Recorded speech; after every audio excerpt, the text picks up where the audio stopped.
على من لا نبي بعده وعلى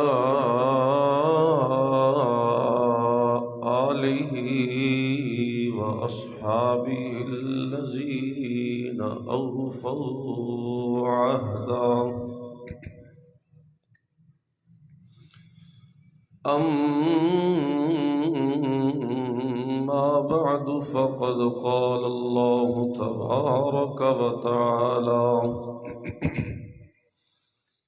تبارك وتعالى في كلامه المجيد والفرقان الحميد.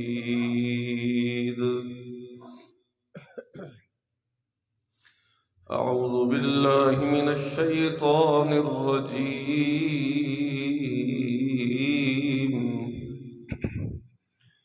بسم الله الرحمن الرحيم.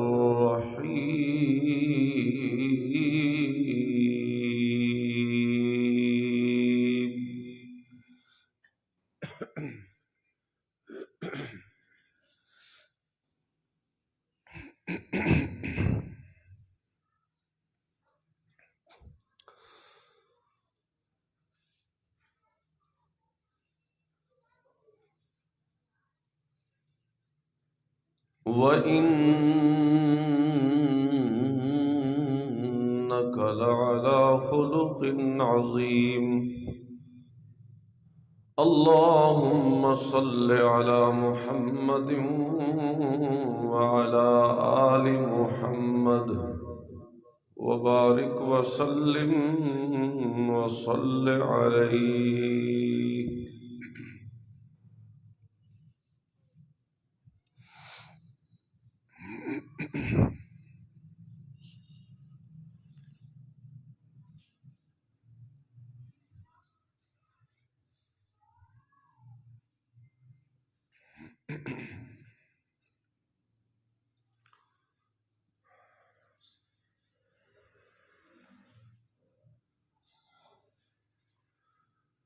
حضرات ذی وقار محترم دوستو،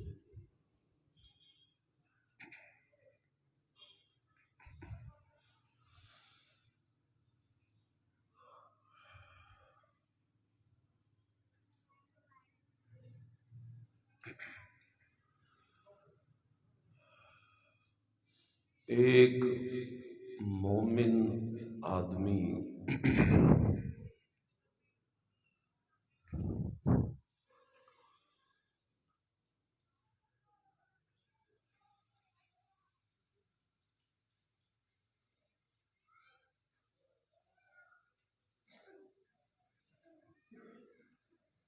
کیسا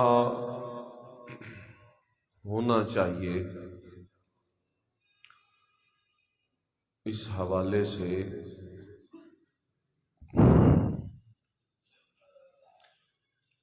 قرآن و سنت کی تعلیمات سے یہ پتہ چلتا ہے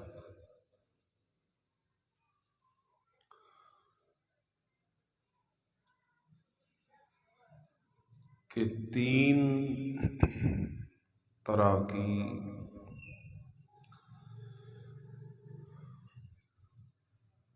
طاقتیں ہر مومن کے پاس موجود ہونی چاہیے ہر وقت۔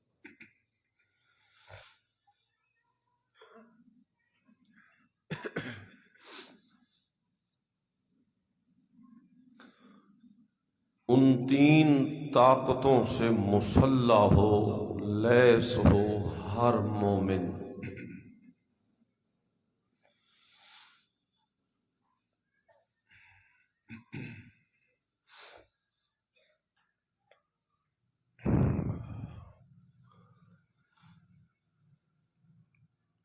ان میں سے سب سے پہلی طاقت جو ہے